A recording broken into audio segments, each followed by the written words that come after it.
Hey everybody, Barry McGuire here for Barry McGuire's Creative Real Estate Education Group. It's the Monday main event. It's 5 p.m. Mountain here in sunny Alberta. It's 24 above in my backyard right now. It's unbelievably warm for this time of year, and it's dry.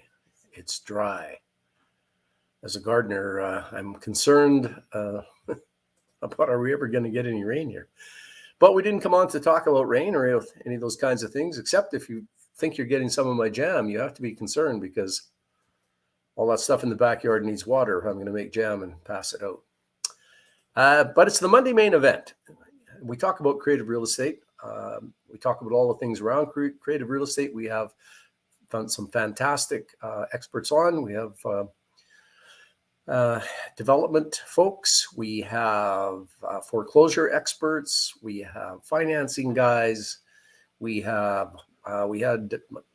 Garth Chapman and Neil Shopsowitz on twice now, running us through the intricacies of the new CMHC MLI Select program, which, by the way, is proving very popular with investors, and which, by the way, if the government wants to have more rental property, they will bring back programs like that and the accelerated capital cost allowance that we used to have, and some other incentives, all of which caused builders and developers to build way, way, way more rental housing than they did before the government took away all those incentives. I mean, it has to make money for us, doesn't it? So it's creative real estate. Donna and I, my wife Donna and I, of course, put on focus workshops that a lot of you have attended. We just did wholesaling in Calgary about a month ago. This is a brand new full day workshop, really ratcheted up the wholesaling side of things. We did agreements for sale in Toronto, which got a great reaction, including from Toronto lawyers, which we need to have on board.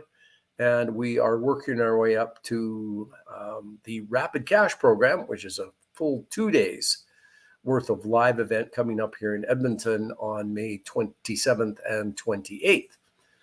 Now, one of the things about all of our programs, including the Rapid Cash program, is that we say to you, we say to folks, we say to students that the reason education is so important is because you have to understand what the 6 creative strategies are that we teach at the Rapid Cash program. You have to understand those strategies. You have to get some education because, ready? If you understand the strategies, you will recognize the opportunities. If you understand the strategies, you recognize the opportunities. It's so powerful. It's absolutely true. And what we're going to do today is we're going to try and empower you. We're going to try and show you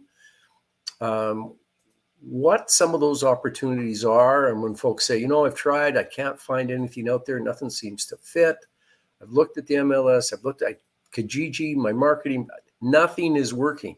I can't find anything. And then if I do find something, I can't seem to figure out how to make a creative deal out of it, because we love buy and hold, but we want you to understand creative strategies, and we want you to be able to see what you can do with creative strategies. So that's the purpose of today's exercise, is to get a guy, one of our focus team leaders, like Wayne Hillier, to come on board here and talk to us about the practical side of what he did with a particular opportunity, how he found it, and then how he looked at it through the creative lens, not the buy and hold lens. What did he do on the creative lens side of things, and where did that lead him? So today, I am the sidekick for Wayne, who's going to lead this discussion. And on that note, Donna, let's get the big fella in here. How you doing? Hey, I'm doing well. Just let me turn up my volume a little bit here. Is it better? There we go. How's everybody else doing in the comments? Well, I was so busy looking at the camera so that I would be seen to be looking at the camera, not at my keyboard, that I wasn't looking at the comments. All right. Looks like Donna's got things going along here. So, Wayne, you heard me do that intro, and it's just so important. There's some real touchstones to the focus workshops that we do and the Rapid Cash program, particularly because we touch all the creative strategies there. Yeah.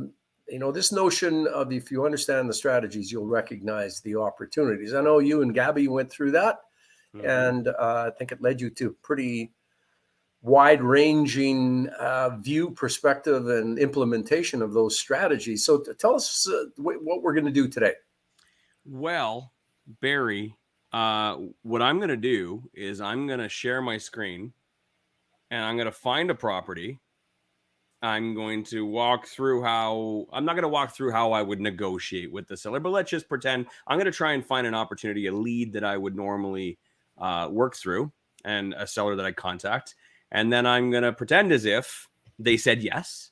And I'm going to go through all the numbers and everything. And I'm going to show you how much money you could make using agreements for sale. And then I got a little bit extra plan for the end. Okay. But I'm going to do a full deep dive like I would normally do. That is outstanding, because, folks, you will find opportunities. If you work and listen and market, you will find opportunities. And then when you find them, this is what you do. Let's go. Yeah. Okay. I'm going for, I don't got anything planned here. Like this is either going to go so well or terribly wrong. but we're going to do our best. Okay. So I'm going to try something here because I don't normally share my screen on this. So we'll see how this all plays out. Just give me one moment here. All right.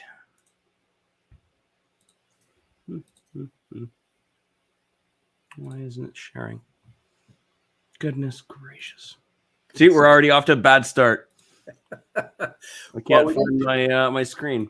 We didn't tell people we were going to teach them how to share screens. We told them. Good thing. It's called present on the bottom. Donna says it's called present on the bottom. Yeah, it's just it's not pulling up the screen that I want it to. So I'm going to share my entire screen, which is not a good idea. But I'm going to do it. Here we go. Sharing entire screen. Okay.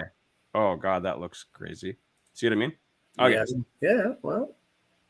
All right. So make that bigger, I think. Now I can only see my screen right now. And I can't see. Okay, so we got on the left side, we got Barry and myself. Perfect. Okay, cool. Okay, awesome. I'll get right into it. Everybody can see the screen fine? I can see the screen fine. It's just pretty small, so I'm having trouble seeing. No, it's fine. It's fine. Oh, Donna says on her. Donna, is it good? Okay, awesome. Okay, we're gonna dive right into this. So today I'm gonna do Kijiji. Okay. I think that's probably the best place to start. This is where you can more often than not find some for sale by owners. And on a typical day where I'm looking for leads, I would just probably type in something along the lines of for sale by owner, or if I'm lazy, I'm going to go by owner, and I'm going to select it for real estate. I've got my area selected for Edmonton. Let's see what we find. Now I got to log in.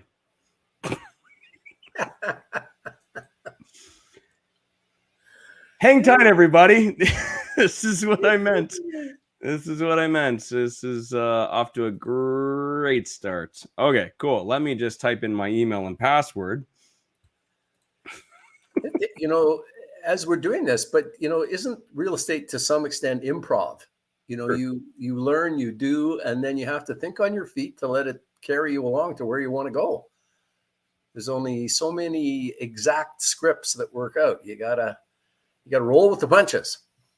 And you got to remember what your password is. Oh, this is off to a great start. Barry, you got anything to talk about while I'm trying to remember what my password was? Oh, well, I can tell you that I have 5 agreement for sale deals on my desk where students have gone out and found situations that fit for a seller, where it'd be a real win-win to put together agreements for sale. They range from a condo townhouse up to a 32 suite apartment building and everything in between. So I guess the one thing I can say is that people are marketing, students are marketing, and they are finding deals to do. And everyone's different. But in a situation where you can actually help a seller, those are deals you can do. And I guess that's the win-win aspect of what we talk about. You can always put together a deal if you can find a win-win solution to a seller's situation. 100%. And that's ultimately what I'm going to be trying to find today. I'm just going to start looking through. I search by owner. Just, it's a keyword that I'm hoping is going to pop up in the description in the ad. And I've got an area of about, looks like 50 kilometers around Edmonton, which is a little too much, but that'll do for today. I'm looking for someone who's selling on their own without a realtor. And hopefully I can identify a reason why they're not selling with a realtor. Maybe perhaps they're in a pickle. They need a solution. Maybe perhaps they can't afford a realtor. Now I'm going to try and find something within Edmonton, and I'm going to try and find a property that I could potentially do something with. Sure. As an investment property. So I'm not really interested in this unfinished acreage here, or this other acreage. Seems a little too high priced for what I believe I could get for rents. I'm going to try and find something that can be close to cash flow.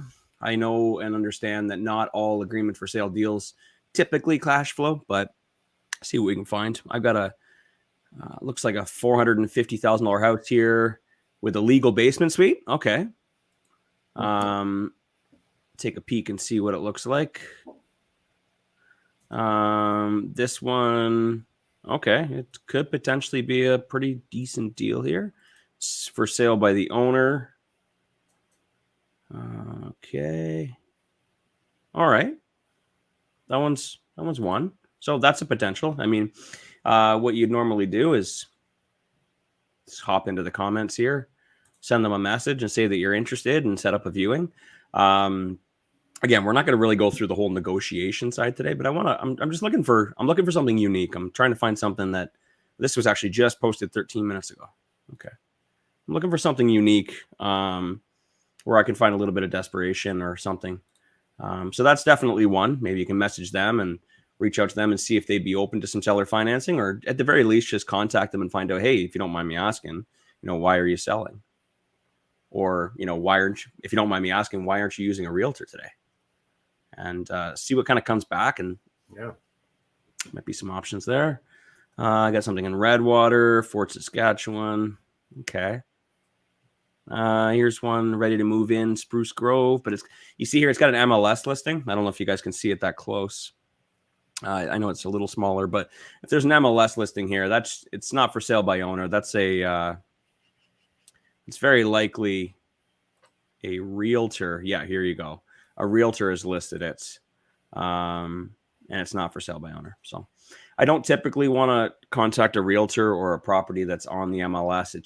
And the reason for that is because trying to explain seller financing to a realtor and expecting them to be able to relay that information onto their seller it hardly ever works. And they're probably just going to sit there and assume that you're probably trying to scam them. I got another acreage here. This is just priced a little too high. I know my market rents for my area, though, this may be a private seller. With market rents in this area being somewhere in the range of $1,800 to $2,000, I just know without doing any math and without overcomplicating things today, I just know that that's priced a little bit too high. And I know my numbers well enough to know that's not going to cash flow. So, all right, what else we got here? Let's see. We got a 2017 duplex. Says right in the picture, house for sale by owner. That's a potential. That could definitely work. Looks like, it's newer. It's 6 years old. Okay. There's some potential there. House is like new, upgraded appliances, extra appliances in the cupboard, pantry, upstairs laundry, 2 decks, maintenance-free backyard, non-smoking, no pets, no kids. I called this gentleman earlier today as I was looking through, and he didn't seem all that motivated. I also know, again, based off market rents of approximately 1,700. It's not quite going to perform all that well at that purchase price. That doesn't mean we can't negotiate. Doesn't mean we can't still offer an agreement for sale or seller financing. But I found a better one here, and I'm gonna keep scrolling. I found a better one here. That's why I was a couple minutes late here, Barry. Sorry, I apologize. I was just kind of skimming through just to kind of see what was around here today, and I found a really good one. Here's another one: house for rent, sale by owner. This one looks potentially motivated. He took a picture of his computer screen. You can see his mouse right there. See, it fits. See my mouse? Can you see my mouse fitting there? Yeah. Yeah. You can see the mouse. And cozy home, detached, single heated garage. Edwin doesn't. I don't know what Edwin's doing. I mean, it looks like he's renting or selling it. He didn't put a whole lot of information, didn't really put a whole lot of effort into the ad. He might be motivated, so that might be worth contacting him, reaching out and seeing. Same thing. Hey, if you don't mind me asking, why are you selling this property? Or, why have you decided to sell by yourself and not through a realtor? He might be able to give you a little bit of information. Okay, we got a house in Hazeldean. There we go. Boom. This one right here. I saw this one, and I'm going to click on this.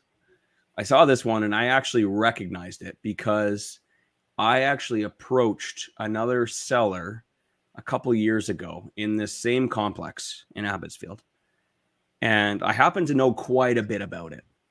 Now, let's have a look down here. I'm just going to take a quick peek at the pictures actually real quickly here. So it's actually in really decent shape. From what you can see, it's cared for. Well, except for got a door hanging or something there, but otherwise it's in decent shape. Looks like newer flooring. Okay. And the basement's finished. Basement's finished and in decent shape as well. So it's got a little maintenance-free backyard there with patio stones. Now, I know that it is, where was it? Please note that a minimum 24 hours notice is required for any viewings. So this is currently being rented. That's just an indication that this is currently being rented. House for sale in the Abbotsfield area. Great opportunity for a small family or person looking for an investment property. Again, they took pictures while their tenant was living there.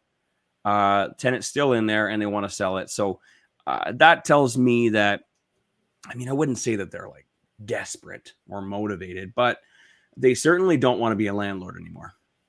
It's not vacant. And I think they're trying to sell it with their tenant in it. But if you see, it says full details listed and viewing schedule can be found at link below. It looks like bodie.ca. I'm going to pull this up here.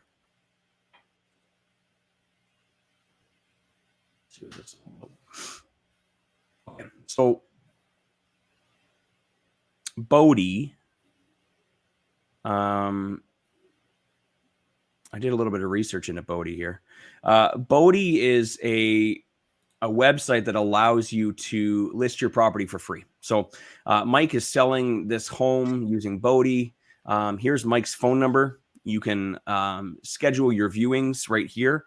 Request viewing times that he's already preset. It says here, when you're empowered to buy your own home, you don't need an agent, and no agent means no commission. So we charge no fee to the buyer or seller when you buy a home on Bodie, saving you both thousands.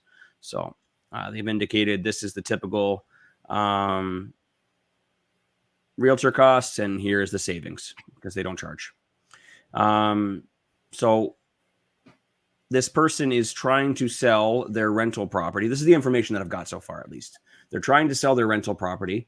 They don't want to pay realtor fees. They've got it listed at $155,000. Okay, what else we got here? 3 bedrooms, 1 bath. It's been listed for 17 days. Okay. There's not a whole heck of a lot of extra information. Okay, so we got some more information than what we had here on Kijiji. This home has had some renovations completed, including a newer hot water tank and high efficiency furnace. Okay, that's good. Laminate floor flooring throughout the main floor and finished basement with carpet in the bedrooms. Newer stainless steel appliances, cabinets, and countertop. The main floor also offers a pantry and coffee bar. Low maintenance yard, fence with 2 garden beds, and is roughed in for central air conditioning. Close to school, shopping. Edmonton's beautiful river valley. Easy for commute. Okay. What else we got here? More information. Condo fees, $255 a month, which is quite reasonable for townhouses in Edmonton. On average, in Edmonton, townhouse condo fees are in the 300 to low 400s range, and typically most people want to keep it under 350. That's a 300 to 350 is a really good number, and anything over 400 is kind of high. But at 255, this is quite good, which includes exterior maintenance, professional management, landscaping, and snow removal. Pets are allowed, all pets, which is good. Comes with 1 parking space. Okay, cool. All right. Well, now I guess, is there any questions in the comments there, Barry, before I move any further? Not yet, Wayne. Good. Okay, awesome. I'll just keep this train rolling. Next thing I want to do is I want to see, is this $155,000 purchase price accurate? So what I'm going to do is I'm going to go over to a website called honestdoor.com. And Honest Door, it doesn't give you accurate property values, but it's probably the closest thing that you can get next to going on your city's website and pulling title and finding out, sorry, not pulling title. I completely lost my train of thought there. I meant calling up your realtor and finding out what the market comparables would be, or doing a comparative market analysis. So I like to use Honest Door just for a quick search. The address for that property was 462 Abbotsfield. Okay, so I'm going to go 462 Abbotsfield.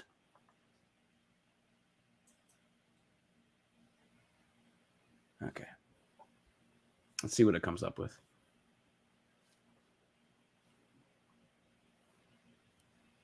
Okay. So it knows that it's up for sale. I'm assuming that Bodie website must have let this website know. It's saying the Honest Door price is $131,000. Okay. All right. What I want to do next, I'm going to want to see what the what I just clicked on was. Let me go back so you guys can see exactly what I did. You guys get confused. Okay. So I clicked on View Honest Door Data, and it's going to give me some data about the property, which I want to check into here.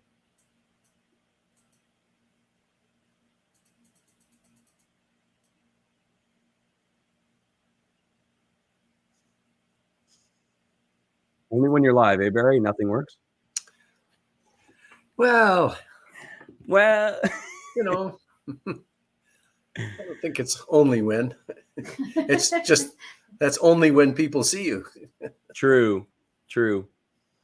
I think it has to do with the whole screen sharing thing on why it's so slow. Okay, let's try this again. Boom.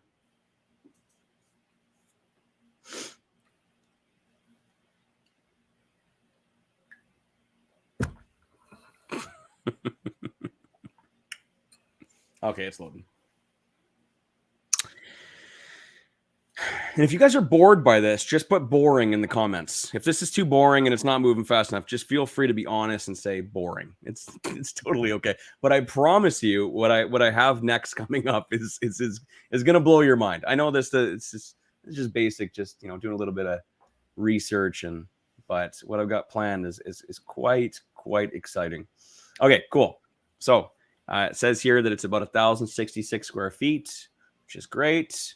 So Honest Door gives you the Honest Door price over a period of time. So this looks like it goes back about a year, and it'll tell you how much their Honest Door price was throughout each month. You can go through it here.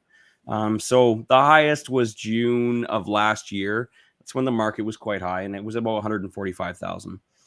It's currently at 131,000. Property tax assessments, you can kind of see it goes through the years here, 2012 all the way up to 2023. So that's good information. I've got some more information here. They give me the sale and tax history. Now it says here that the last time that this property was sold was 7 years ago. So this owner has owned it for 7 years. They bought it in August of 2016 for 155,000. So the fact that they're listing it for 155,000 is a little, it's probably, they're probably just trying to get what they paid for, is what I'm assuming here. It's a little convenient that it's the exact same price. They give you a little bit more here. I wouldn't take this stuff very seriously. It says the monthly rental rate $720 a month, which is not accurate. But there's another thing I want to see here. I'm going to go down here. It says recently sold properties. So it's also going to tell me what other properties have sold for in the area, which have all of that data has determined what they consider to be the honest door price. Very similar to how an appraiser does their appraisals. Honest door takes all the information from recent solds. So we've got one that was sold a month ago for $154,000, but it was 4 beds. We got another one here that was sold 2 months ago for $114,000. So that's not very good for 3 beds. 4 beds, 160. Okay. Then we got 3 beds, 150. Then we have another one from 3 months ago, 3 beds, 117. I happen to know this property though, and if they're watching, I happen to know the person that actually bought this property, and this one here was a foreclosure.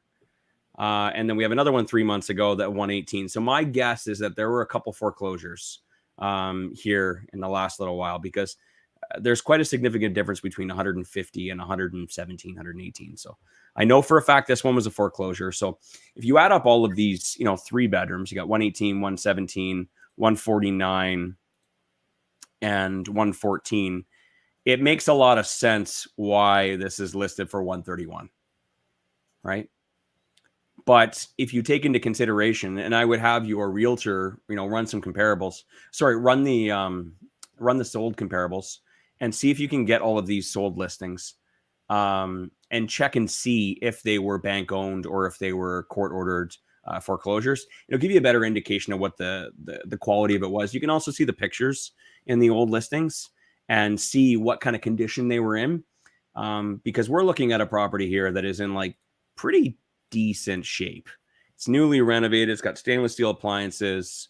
We got low condo fees. The fact that it's that low, I honestly think it's just the recent sold comparables that have kind of brought it down. My estimate is that if it's in decent shape, it would probably be closer to this 150 mark. So the fact that they're listing it for 155 is close, right? There's a little bit of wiggle room probably at that 155. I expect they're wanting to get about 150. Okay. So now we got a good idea of, like, again, check with your realtor, get the sold comparables and find out what the actual CMA would be, and find out what the actual value is very likely for market value. And from there, next, what I want to see, I want to do a little bit of research on this person. I'm going to go back to this, what we were looking at before. It says here that they sold it, or they bought it, 7 years ago. Again, I'm trying to figure out why are they selling it privately and not listing it with a realtor. So what I want to do next is I want to pull up a mortgage calculator, and I want to guesstimate. I just use RBCs. I want to guesstimate how much mortgage they have left on their property, because some of the most common reasons why someone would sell without a realtor is, sometimes, Barry, you've told this story, before, is some people just don't like realtors. Yeah. Which is fine. Yeah. In other circumstances, someone might not have enough equity in their property in order to pay a realtor, right? And then lastly, it might just be that, they just want to make a few extra bucks. So, but I want to get a good idea based off of the information that I have. And this is before me contacting this person, by the way. I'll normally do all of this. I see the ad. I'm going to do about 5 minutes of quick research just to see, is this something that, could work as an agreement for sale? Is there any motivation here? So I'm just taking the information that I have. I'm just running some numbers, just trying to figure it out. So if this person bought it for $155,000, and I'm gonna get you guys to play along today too. I hope you guys brought your calculators, because this is where I'm going to start getting into the math a little bit. Let's pretend that this person, what was their name again? Their name was Mike. Okay. Let's pretend that Mike bought this property in 2016, right? Which we determined. And they probably bought it as a home for 5% down. So if Mike put 5% down, whenever you buy a property with an insured mortgage, you're going to pay CMHC fees, right? So if Mike put 5% down on $155,000, we can assume that the CMHC fees were about 3%. So Mike's mortgage would be 98% of his purchase price, right? He puts 5% down, and then 3% of that is sent off for CMHC fees. So he doesn't have any equity on that. That gets added on the mortgage. So he's only got 2% equity. So his mortgage is 98% of $155,000. So can someone tell me what that mortgage would be? 98% of $155,000. Everybody runs for their calculator, including me. All right. 155 times 98%. I'm ready. Somebody what do we says 151.9 says KSJ.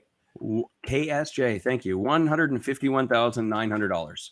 Now, when you buy with a CMHC mortgage, you can only get up to 25 years. So I just know most people who buy a home always want to put the minimum 5% down, and the maximum amortization you can get on a 5% down or a 95% loan to value mortgage is 25 years. So payment frequency, monthly, interest rate. Okay. So we got the mortgage, we got the amortization. Let's travel back in time and let's try and remember, what were interest rates for primary residents? So someone who's buying a home, what were the primary residence interest rates in 2016?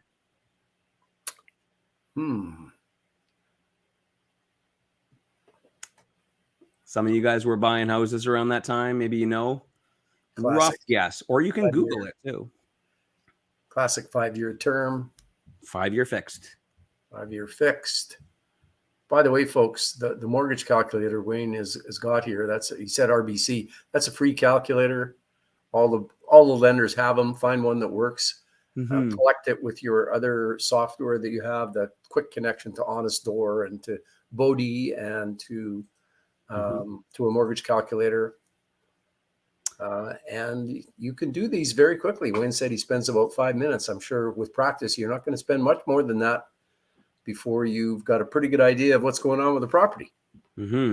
My computer normally acts a lot faster when I'm not sharing my screen. Right. Yes. But yeah, 5-year fixed. And sorry, there's a reason why I use RBC, which I'll share a little bit later. They have a really user-friendly function that I like. Okay. Again, which I'll share a little bit later. But does anyone have any guesses on what the interest rates were in 2016? Yeah. Kyler says 4%. Leo says 2.4 variable and 4.6 fixed. So we got a 4% fixed and a 4.6 fixed from Kyler and Leo. I remember it being closer to 3. CMHC, how would I? Taylor says 2.64 question mark. Just to get all those. I remember it being closer to 3% around that time because I was buying properties around that time. CMHC interest rate 2016. Let's see. Right. Leo says he's got actual data from Mr. Google on this. Okay, I mean he could be. I've got mortgages that I bought in 2016. I know. Okay, let's just say 3%. Okay, let's just keep it at 3%. I'm fairly certain on this one. I looked at those numbers enough. Okay, perfect. So we're gonna calculate this and see what the mortgage payment would be. All right, great. So calculators and notepads and pens. Okay. So the mortgage payment is $718. Okay. What I'm trying to do right now is I'm trying to figure out what the expenses would be on this property. Now, let's figure out what the property taxes would be next. Now, it may show it. It might not show it. I believe estimated property taxes. Boom. There we go. So back on I'm on Honest Door right now. If you go to where that said last sold prices, click on estimated property taxes. It says property taxes right now are about $100 a month. Okay. We also need to find out what condo fees are. Condo fees, I do believe, was on the Bodie website. Okay. And that's price per square foot. And not here. Not here. Boom. There we go. Condo fees, $255 a month. And next, we got to figure out insurance. I know these numbers pretty well. I've heard they've gone up recently, but the last I heard from my lovely wife, Gabby, was that it's about $40 per month. Okay. So, calculators. I'm going to rip off the numbers, so everybody get your calculators ready. I'm going to say it slowly. Mortgage payment, $718. Property taxes, $100. Everybody following along? Condo fees, $255. And insurance is $40. What do we got for a total for expenses on this property? Just basic expenses.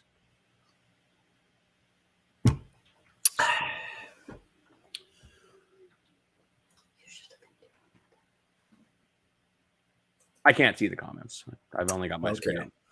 So we've got $1,113. $1,113. $1,113. 1,000. Says everybody who's done the math. Looks good on my calculator as well. Perfect. Okay, awesome. So now we've established what the expenses are. Let's assume that what do we got here? We've established what the expenses are. Let's see what potentially we can rent this for. There's another really good website that I like called Door Insight. Doorinsight.com. And they got a rent estimator. They got an investment property calculator, neighborhood maps, a bunch of I don't know who owns this. I have a guess on who owns it, just based on some website digging. But regardless, it's a really great website. And they have a rent estimator, which is fairly accurate. I've done quite a bit of research into this. And whenever I compare their rents to my own market research, it's always fairly close. So my understanding is they pull data from PadMapper, Zumper, and all those other rental listing sites, and they basically give you an average based off of that. So the address to this property was 462 Abbotsfield Road in Edmonton. It is a townhouse. Oh no, actually, townhouse. Townhouse, yeah. You know what? I'm going to use this side over here, actually. Okay, we'll use this. Whatever. It doesn't matter. Sorry. 462 Abbotsfield Road, townhouse. 3 bedrooms. And it is... How many bathrooms? 1. 1 full bath. 1 full bath. Let's see in the description really quickly. It doesn't say if there's a half bath. Okay, we'll stick with 1 bath. Yeah, it says 1 bath up here. Okay, cool. We'll stick with 1 bath. All right, analyze. It's got market rent for $1,350. Market rent at $1,350. Now, normally I just leave it like this, but because I mentioned earlier to you guys, I happen to know someone who just finished buying a property in this complex, and that was the person who bought it for right here. This person right here. And I reached out to them right before we went on because I happen to know that they got a ridiculously good rent in that complex. And same thing, 3 bedrooms, 1 bath. Guess how much they got for rent? Take a wild guess in the comments. How much did they get for rent? Rents are really good right now in Edmonton. They're going up quite significantly. And they should be going up, because all I read when I read media is that all over the country rents are skyrocketing, and I'm saying to myself, that's gotta bode well for us. Mm-hmm. Rents have to be moving up from what have been, I thought, fairly low. So I'm glad to hear rents are on the way up. But what are our guesses here? 1,600, 16, 18, 1,650. So we got a low of 16 and a high of 18 as the range so far. $1,600. That's what they got. Wow. And I'm telling you right now, Barry, I know my market rents in Edmonton. The market rent for that property last year was about $1,200. Wow. So we are up 33% right now on rents. It's crazy. So very good time for Edmonton, obviously, and Calgary. And I was just in Saskatoon this past weekend. Their rents have gone up significantly as well. Vacancy rates are very low, and it's a very good time to be a landlord and to buy rental properties because with the vacancy rates being so low, it's finally the landlords have a better position, at least. All right, Wayne. Nathan wonders whether we should be working in a budget for renovations and repairs and tenant profile, or maybe that's not part of this broader conversation at this point. Today, we're not going to be doing any renovations and tenant profile. Obviously, whenever you're looking at a property, make sure that, you analyze who you're going to rent this to. But what I want to do, I'm just kind of trying to figure out what the numbers with the cash flow would be on a property like this. So I'm going to write it in here. This is the investment property calculator. I use this from time to time just to get some fast numbers. Okay, so again, we're going to go to 3 bedrooms, 1 bath. This has the median rent at $1,463. That's interesting. Okay, anyways, I'm going to put $1,600 because that's the actual rent. Okay, so that brings up the monthly revenue to $1,600. Next, what we want to do is, they're going to make it difficult on me. Let's do this because it's going to make it difficult. Son of a gun. While you're saying that, I see comments that say this project is right across from an elementary school, so it's very popular with families. And another comment that it's my favorite, and I'm thinking that means it's my favorite project to invest in because it's, the units can look like what you showed, and it shows very well from the exterior. It's got good curb appeal. It is. It's a really nice condominium. This isn't quite accurate again because this is an existing mortgage, but it's got the mortgage payment at $720, which is fairly accurate because the mortgage payments that we estimated earlier was $718, so that's good.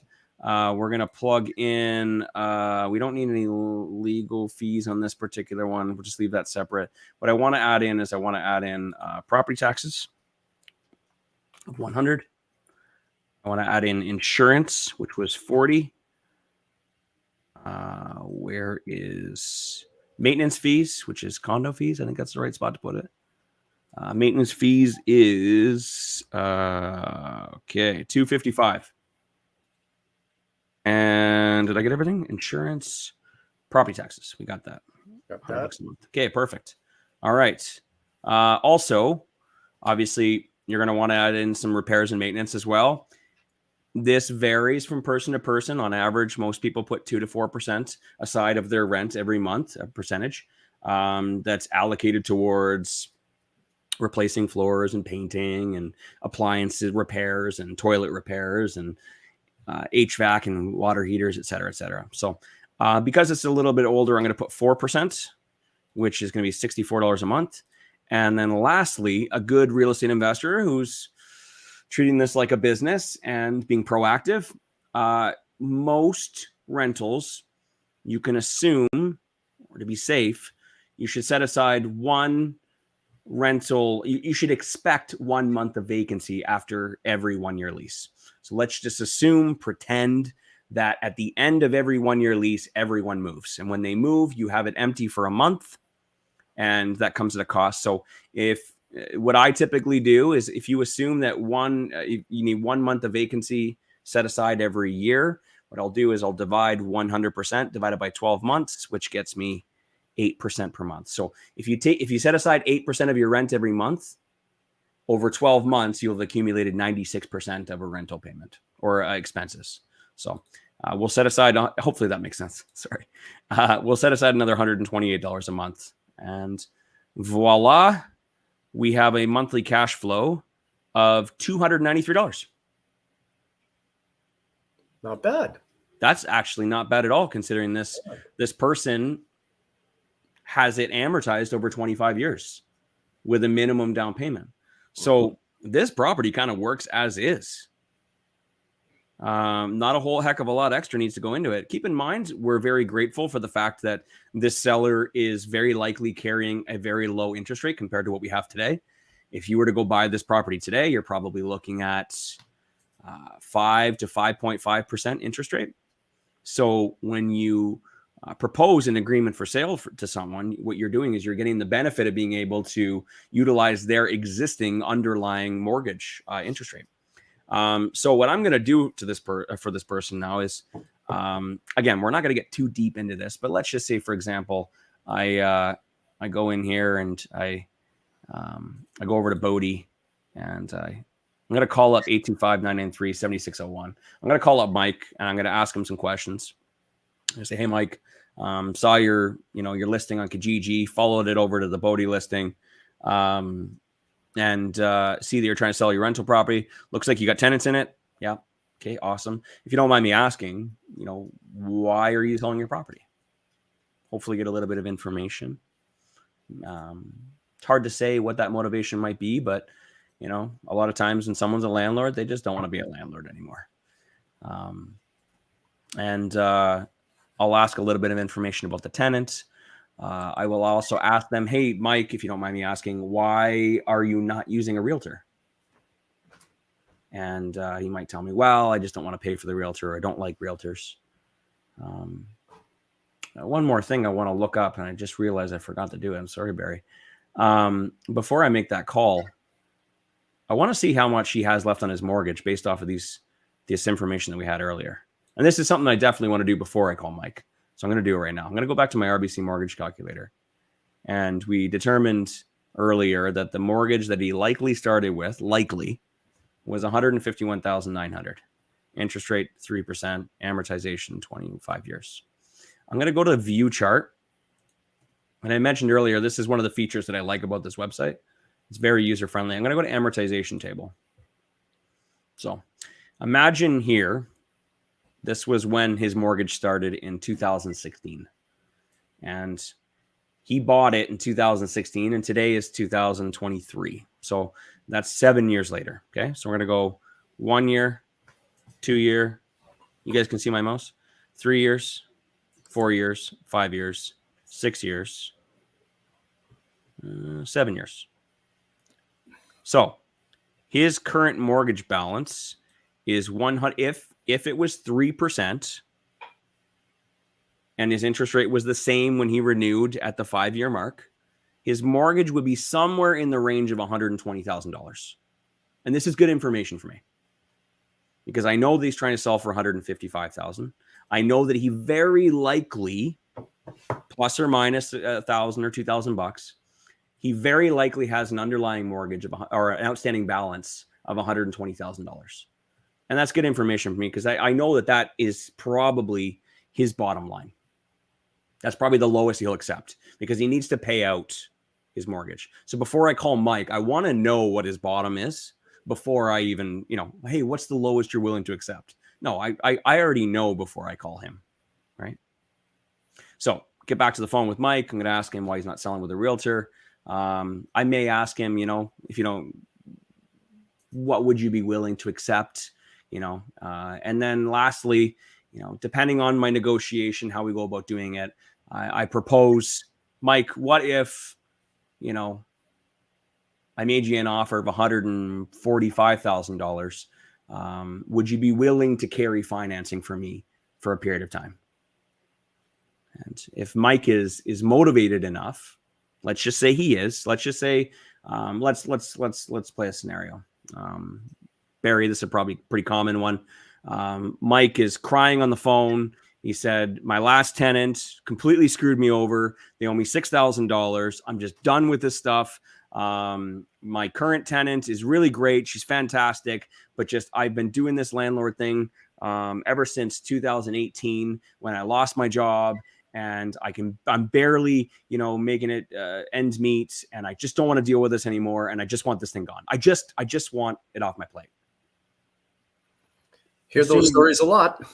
We do. And assuming Mike has that level of motivation, then what I'd say is, unfortunately, Mike, I did a little bit of market research. Here we go back to Honest Door. I talked to my realtor. My realtor says that, based on the properties that have sold in that complex, over the last 3 months, there's one that sold for 117. There's one that sold for 114. We had another one that sold for 117, 118. He's got market analysis. We had another sell for 140, but I think yours is pretty nice. So, if you take all that into consideration, my realtor thinks today it's worth about 131. Would you be willing to accept $131,000? Mike's probably going to hum, and he's going to haw, and I don't know. It just seems a little low. I think I'm going to wait it out a little bit. Okay, well, Mike, what if I was able to give you $145,000? Would that sound reasonable to you? If he says yes, then all that I'm going to need in return is I just need you to carry the financing for me for a period of time. Because unfortunately, I'm going to be paying about $15,000 more than what the market value is. And if that's the case, I want to make sure that I've got some time to make some money. Okay. I truly believe that your property is worth that. But unfortunately, the market is the market. And the market says that these other units have sold for less than $120,000 over the last 3 months, which doesn't look good for me. Right. And I can't overpay for a property. So if I'm going to pay you 145 today, or if I'm going to pay you 145 for this property, I'm going to need you to carry the financing for a little bit. I'm going to need you to delay this for a while. And would you be willing to carry financing for me for 5 years? And if he says yes and everything's good, and then what we would have is an agreement for sale for 5 years. Okay. Now,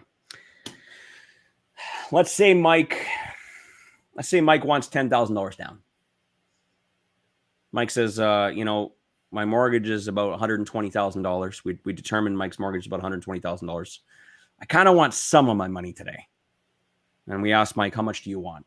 Mike says, well, $10,000 would be really good because I've got a little bit in debt because of that tenant from last year. They did quite a bit of damage. They owe me $5,000. I had to cover all of the repairs and they were behind on rent and stuff like that. So I at least want my $10,000 just to cover that. That was the main reason why I was trying to sell this. I'm just trying to get my money out and just to pay off that little bit I put on my home equity line or my line of credit. And so you kind of have to look at this and go back to, what the projected profit would be on this property. And, for $293 a month in cash flow on a really good interest rate, let's say we accept his offer of $10,000 down. Okay. So we're going to give him $10,000 of his $25,000 worth of equity. Remember, because he's got $120,000 mortgage there. We're buying it for $145,000. He's expecting $25,000 in equity back. We're going to give him 10 today. He'll get $15,000 in 5 years when it's up. Okay. Now, what I want to do next is I want to figure out. I'm going to share this with you guys. So, congratulations, by the way. We just got an agreement for sale for 5 years, and it's a cash flowing property, which, by the way, is not very common. And I want you guys to know, I literally found this like 10 minutes before we started.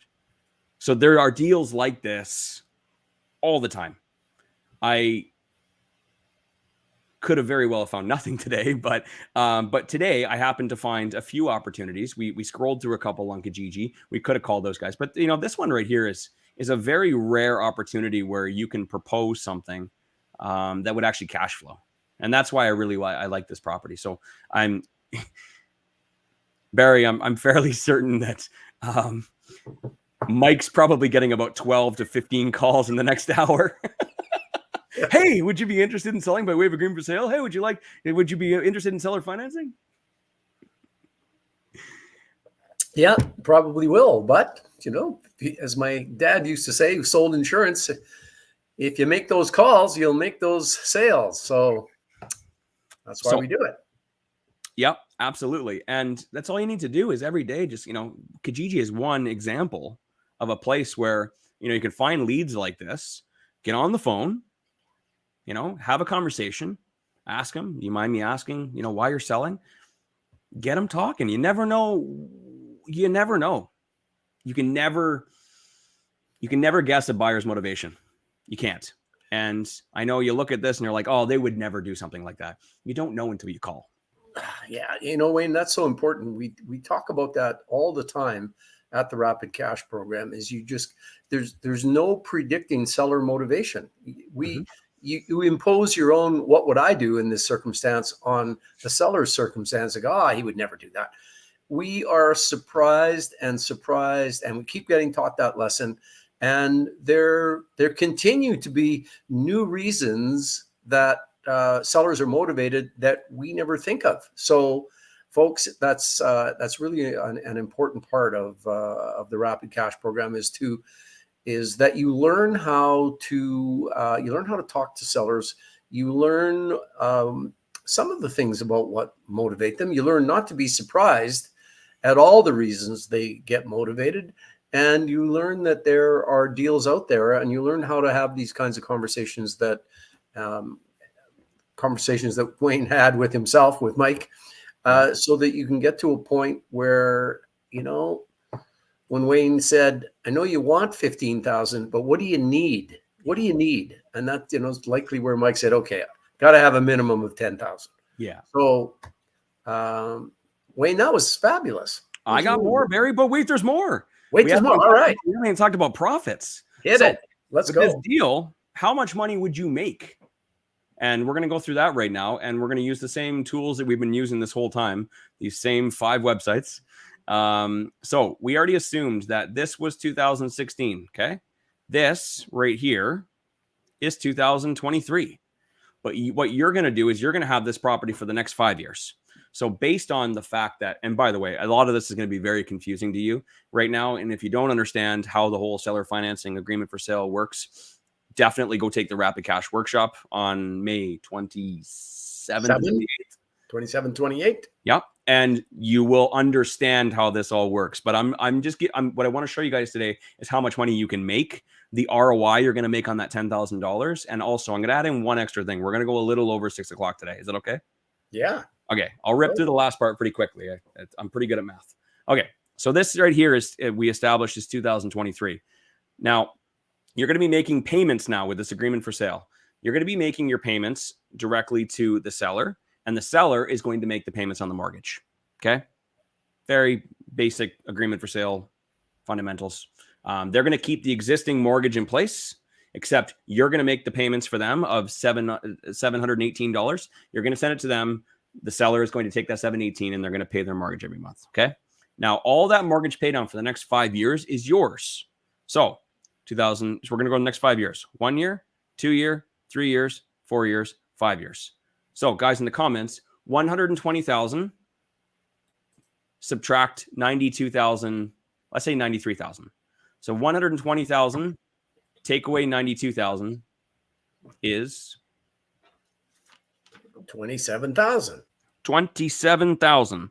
So over the next 5 years, assuming the mortgage interest rate stays around 3%, I know we're a little bit higher right now, but their next renewal will be coming up in, assuming they did a 5-year fixed in the first 5 years, right? Then they got a renewal from year 6 and 7. That means their renewal won't be coming up the next one for 3 years from now. We can hope that it'd be closer to about 3%. Okay. So assuming it stays the same at 3%, we've got $27,000 in mortgage paydown. That's equity for you over the next 5 years of your agreement for sale. Now, we bought it off of Mike for $145,000. Let's be honest. I think that it's fair to say that this property is probably worth about $150,000. Yeah. Run your comparative market analysis. Look at the comparables that your realtor gives you. I'm going to say it's probably in 5 years going to be worth about 155. I think that's pretty fair. Probably somewhere in the range of about 155. If that's the case, you bought it from Mike for 145, and in 5 years it's worth 155. That means you've also got an additional $10,000 in equity from built-in equity from the buy. Okay. Yep. Additionally, you've also got all that cash flow. You've got $293 of cash flow every month. And over the next 5 years, that's 60 months. So 293 times 60 months is 93 times 60. Is that So right? 3,000 times 5 is 15,000 about. $17,580. Woohoo. Okay. 17,580. Okay. Now, guys, $27,000 for mortgage paydown plus $10,000 for the added in equity plus $17,580 for cash flow. What is your total profit for 5 years on this deal?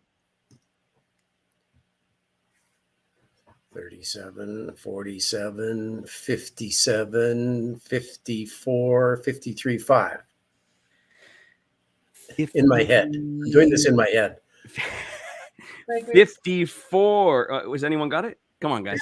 54, 5, not 53, 5. All right. $54,500 in profits Good one. in 5 years. Now, see where I'm going here if you guys are following along. I've pulled up an ROI calculator. So your original investment was $10,000. The amount returned was $55,000 plus your $10,000 back. So that's $65,000. An ROI of 550%. My goodness. On your $10,000 investment, you have made a 550% return in just 5 years.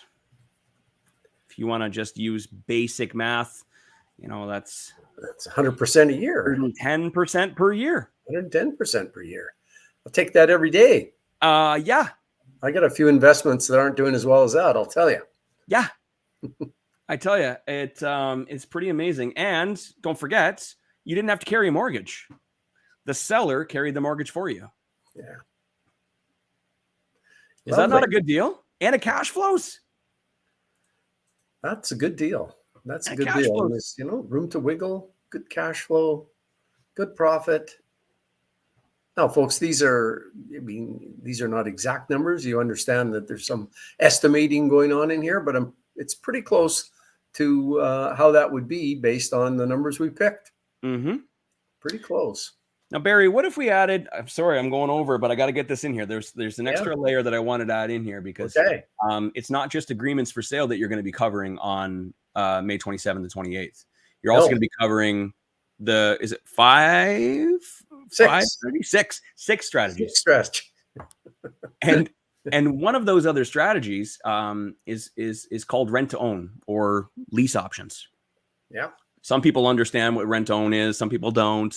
I'm not going to go through exactly how it works, but I'm going to give you a quick little explanation for those of you guys that don't know. Rent to own or lease options is a lease with an option to purchase the property afterwards. Right.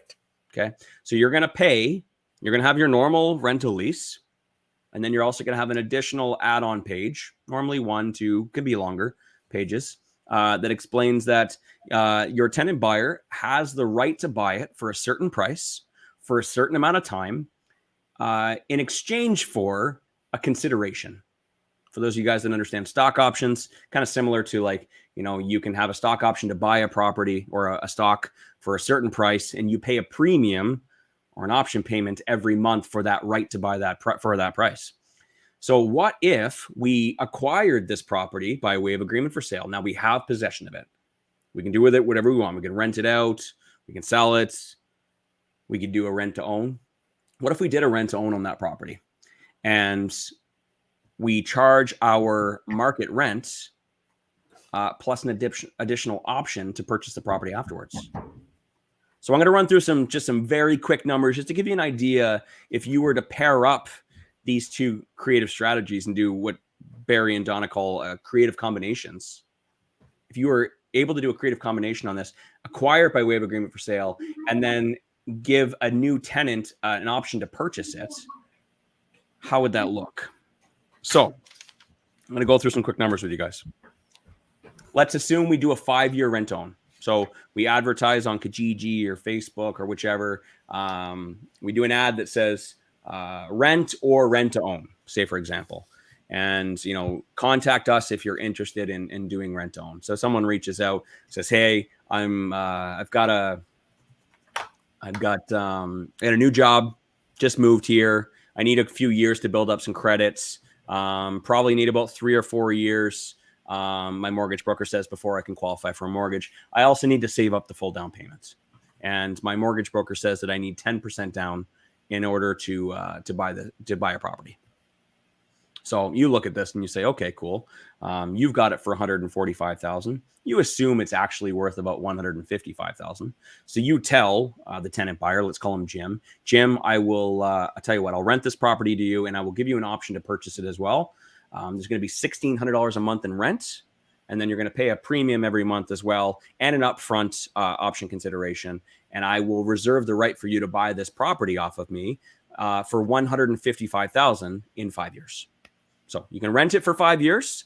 I'm going to give you the right to buy it for $155,000 throughout that term. That way, if prices go up, and obviously no one really knows what prices are going to be, but if prices skyrocket up to 200, you've got that price reserved for 155. I will lock in that price for you. In exchange, I'm going to need. You said you need $10,000 down or 10% down. So 10% of $155,000 is $15,500, right? So Jim, you need a down payment in 5 years for $15,500. Okay, that's what your mortgage broker said, and we've confirmed. There's a lot more to this, by the way, as well. I'm just going through numbers real fast because we're already 7 minutes over. You're going to learn all of this stuff at the Rapid Cash workshop, so just bear with me. Jim needs a $15,500 down payment. Let's say, Jim, how much money do you have right now? Jim says, Wayne, I've got $3,500. I can put $3,500 down. Okay, so you're going to put $3,500 upfront option payment. Okay, you need to accumulate. That means you need to accumulate $12,000 over the next 5 years. So how about we do it this way? How about every month you make an equal contribution towards that $12,000? So let's go $12,000. You guys can do the math with me. $12,000 divided by 60 months, which is 5 years. What would that option payment be every month? $200. $200. So if we collect the $3,500 up front and an additional $200 every month, Jim should have accumulated up to $15,500. If Jim gets all of his stuff in order and he gets his credit up, right, and he continues to work with the mortgage broker and continues to work with us, and he builds up his credit, gets it to a position where he can qualify now. In 5 years, Jim will exercise his option to buy this property off of us, and he will go and get his own mortgage. And if he exercises that option to purchase the property, we will credit him that $15,500 that he accumulated towards his purchase, which would be used as a down payment. So Jim has now accumulated his 10% down payment. He calls up his mortgage broker. He gets pre-qualified for his mortgage. He buys the property off of us for $155,000. But throughout those 5 years, we got $3,500 up front of our money, right? Remember, we put $10,000 down. So automatically, immediately, we got $3,500 back. Plus, we got an additional $200 a month in cash flow. On top of the already existing $293 we're getting from just the rent, we also just got an additional $200 a month from the option payments. So I'm going to increase this year. And folks, that's your money. That's your money. You don't have to put it aside anywhere. That option payment, that extra option credit is cash flow. You can spend that money. So now we've increased our cash flow to $469 a month. We have a guaranteed buyer at the end of the 5 years. And this is the best part about it, is that when your agreement for sale is maturing and you are obligated to close with your seller, Jim is coming in with his own mortgage and he's going to buy it off of you. It's going to be a seamless transaction. So you don't have to go and get your own mortgage. You don't have to sell the property. Jim's going to buy it from you. And all the while you're going to get an extra $200 a month. But Barry, there's more. But Barry, there's more. This is a 2-hour presentation. Yeah, let's go. Increased 469. Hey, guess what? Jim is responsible for repairs and maintenance with a rent own. So we no longer have to set aside the 4% for repairs and maintenance. Gone. Now our cash flow is $541. And since Jim's not going to be moving out every year, we can remove that 8% vacancy rate as well. What's our cash flow now? What did I do here? Oh, God. Killing my moment. What is going on? Okay, boom. What's our cash flow now? $685 a month. Crazy. Maybe we can pass on the insurance policy to him as well, because he's going to have to pay that. 100%. 100%. We can pass that off as well. You're starting to see how these I love creative combinations. You can already sense that, like, I started off really dull and dry, but as soon as I got into the math, I started speeding up a little bit and I got all excited. This is my favorite. This is my absolute favorite. An extra $685 a month. Now, I'm a math, dork. So, remember, we put $10,000 down with Mike originally with our agreement for sale. We got $3,500 up front, right? So we only have $6,500 left in the deal. How many months does it take to get all of our money out? All the cash back to ourselves. Well, 7,500 divided by another 200. 6,500 divided by 685. Oops, sorry, guys. Apologize.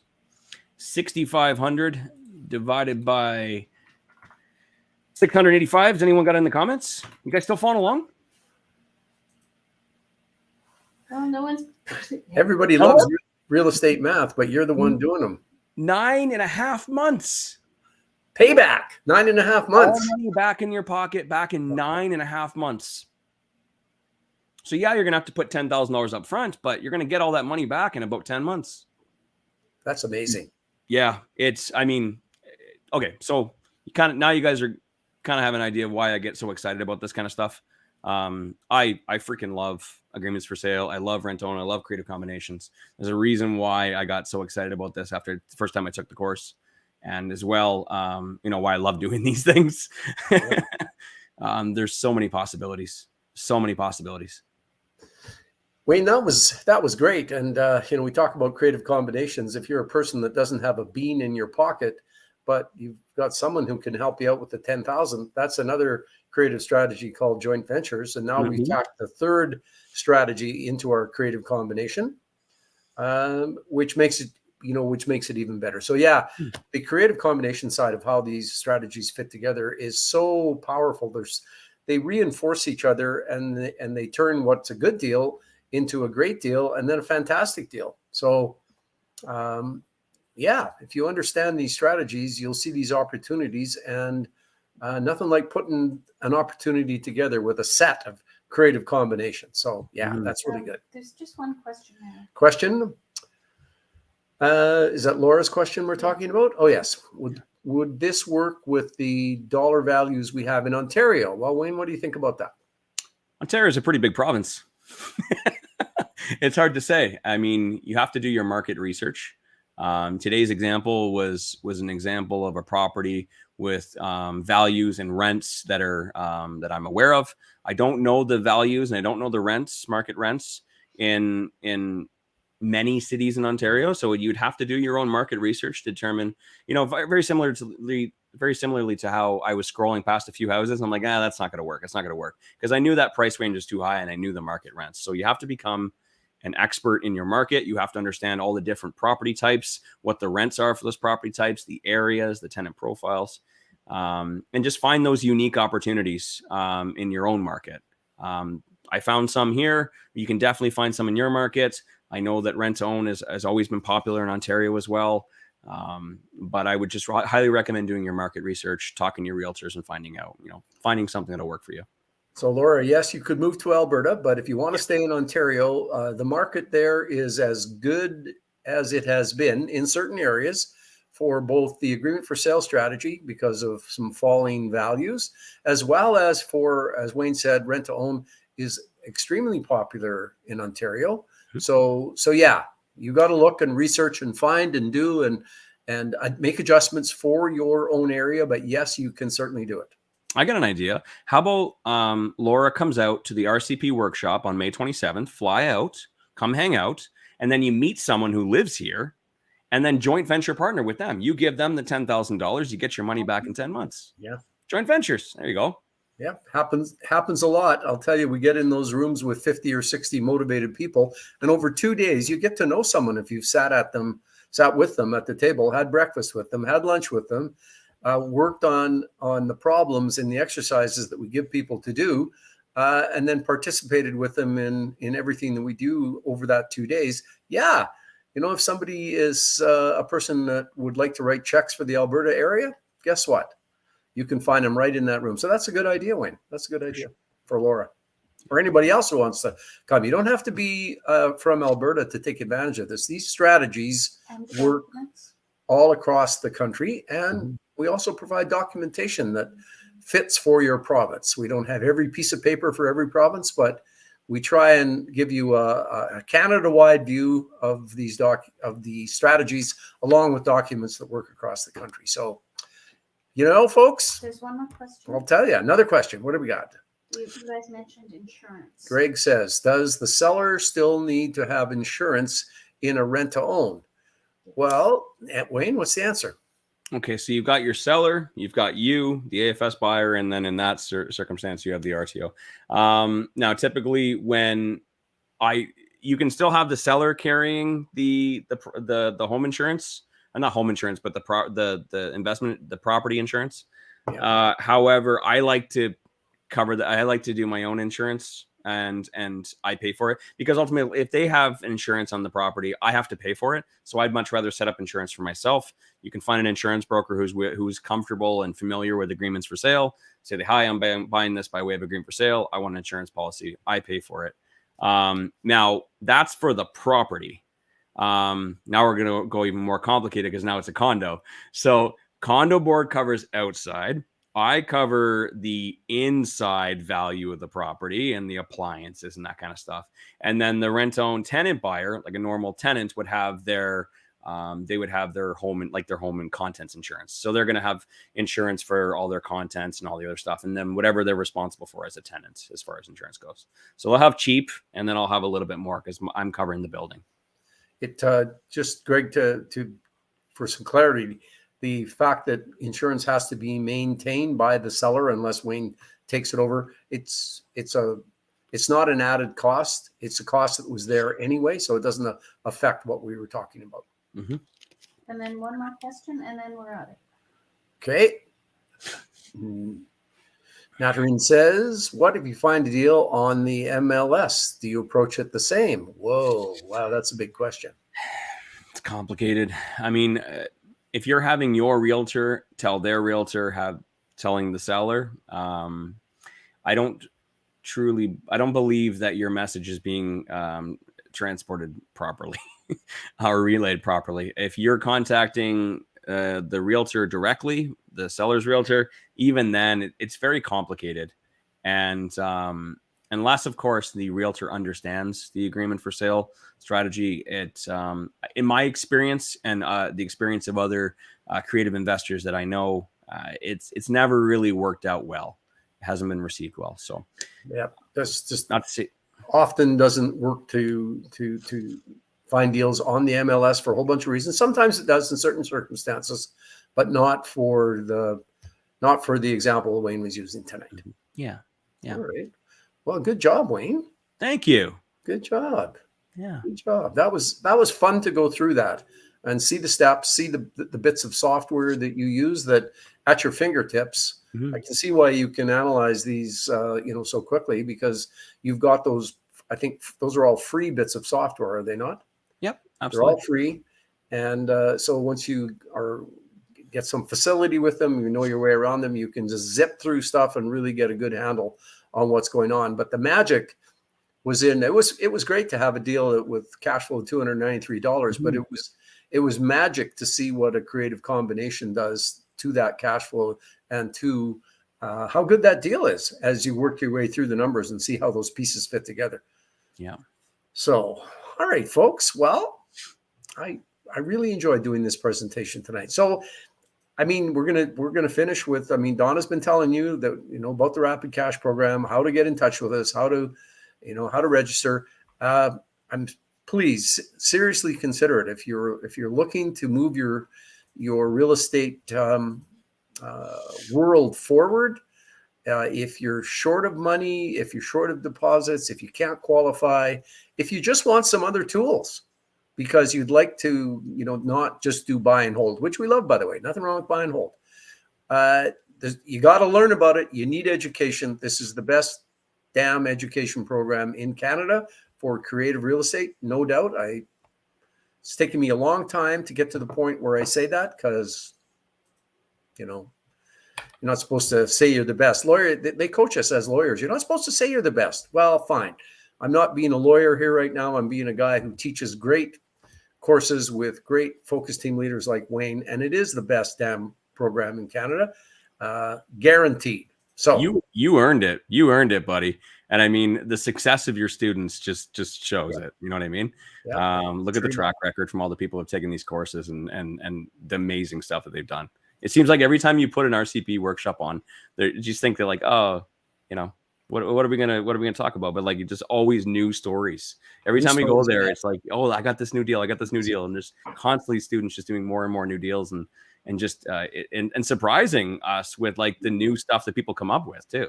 Yeah, always something new. I'm always amazed at what happens when we teach a basic strategy. People take and then they apply that strategy in ways that we never think of. Just like you don't know what seller motivation is about.